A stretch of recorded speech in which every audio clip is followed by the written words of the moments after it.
In this presentation, we will look at how Dasas were worshipping gods in Rigveda. Most of the Richas in Rigveda portray Dasas as not worshipping gods and not performing proper sacrificial rites. The word proper is important because we see some hints of some sacrifices or rituals being performed by Dasas. We will see three examples here. There are many examples, but we'll go through three of them in this presentation. In the first presentation, first slide, we will look at Dasas worshipping Ashwins. As usual, let's not go through the meaning of the complete sloka. We will look at few selected words, although this is a very short Richa, so maybe we'll go through all the words. Let's look at the first word, Purvi. Purvi has two meanings. One is in ancient times, in old times. Pur meaning old, before. And the second meaning is in the westerly direction. That meaning is still carried today in Hindi and Sanskrit. Pur means west. And there are some other richas which support the idea of west. There are some richas which support the idea of ancient times. So it's not clear which meaning is meant here. So here we are talking about Ashwins coming from large distances, far away places from the westerly direction or in olden times. We don't know that. And they come here to give blessings to Dasas. We will look at the exact blessings they are giving in this Richa a little later.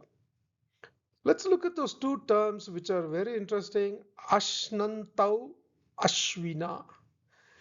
If we see this, it's a sort of rhyming words. They mean almost the same things.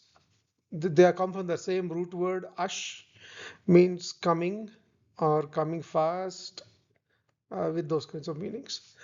Ashnanta means coming, arriving. And Ashvina means we know the two Ashwins. So those two Ashwins have come from far distances, from westerly direction or in old times. That's the meaning of the first line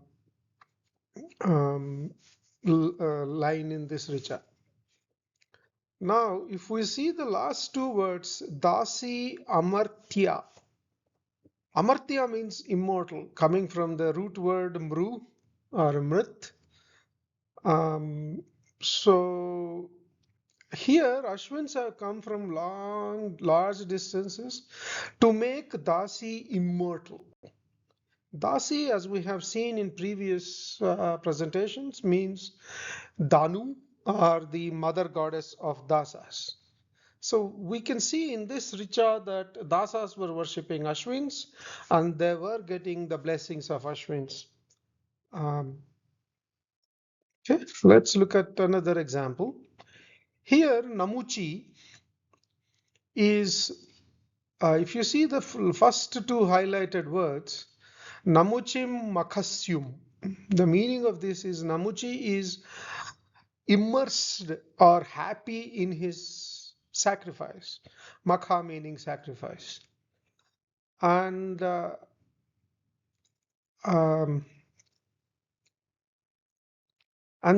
this Namuchi is performing sacrifice in happiness, right? So that means he was doing sacrifices or makha, right? Let's look at the next highlighted words, Rushaye Vimayam. So the meaning of this is freeing the Rishi from delusions. So as usual, my interpretation of this word means this Rishi was a Dasa Rishi, as we can see in this Richa, he's a Dasa. And he is being freed from his illusions and moved to Aryan way of worship. That's my interpretation as usual. And one more thing I want to look at in this Richa is that the meaning of the word namuchi. Namuchi means unreleased, who is still bound in some way. And as usual, my interpretation of this is he was bound in Dasa way of worship. He has been freed from it and he is moved to Arya worship. And if we see the second line, the first meaning we looked at in the meaning of the first line is matched by second line to some extent.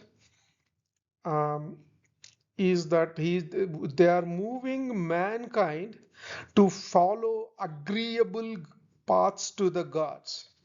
Now, the meaning of agreeable paths means Aryan way of worship, and again, the same meaning. People were Dasas were worshipping gods, and they were moved from their way of worship to Arya way of worship. Last example, here we are looking at a specific person called Turvasa, and here he is worshipping gods to obtain the wealth quickly. You see the word Yakshu? We will have another presentation on the meaning of Yakshu and what it means in different ways. We will look at it in a different presentation. Here we'll just focus on Turvasa praying to gods. So he wants to earn wealth quickly. So he is worshipping gods. Matsya Saha. Well, if you look at that word, my translation of this word is coming from the root word Mada. Mada means happy, confused. He is so happy, he is confused. Those kinds of meanings. So in happiness, he is worshipping gods. As we saw that Namuchi was happy in doing worshipping gods, here also we get the same meaning. Here Turvasa is worshipping gods in happiness. And he's very happy doing worship. That kind of meaning comes in here. Now, second, another interesting aspect in this Richa is they are talking about wealth, right? The wealth is what is making the world to rotate or it's making the world run. Right? So for that wealth, Brigu and Druhyu are coming from a far distance. Again, the meaning of coming from far distance, overcoming, that kind of meaning comes. As a friend comes to a friend to help him. Here it is used in some sense as a pun because they are coming here for the wealth that Turvasa is going to get for his worship of gods. And this friend coming to a friend is meant as a pun. And the term atarat means crossing over from a far distance. Again, as per my usual interpretation, I am interpreting this to mean is Bhrigu and Hughes were doing Dasa worship, and they are coming from their way of worship to Aryan way of worship. Thank you very much for your time. These are 3 examples. There are many examples in Rigveda that talk about Dasas worshipping gods. So I want people to understand that Dasas were also worshipping gods in their own way, maybe not as per Aryan rituals. Thank you very much for your time. If you want more details, please look at the references in the description. Thank you.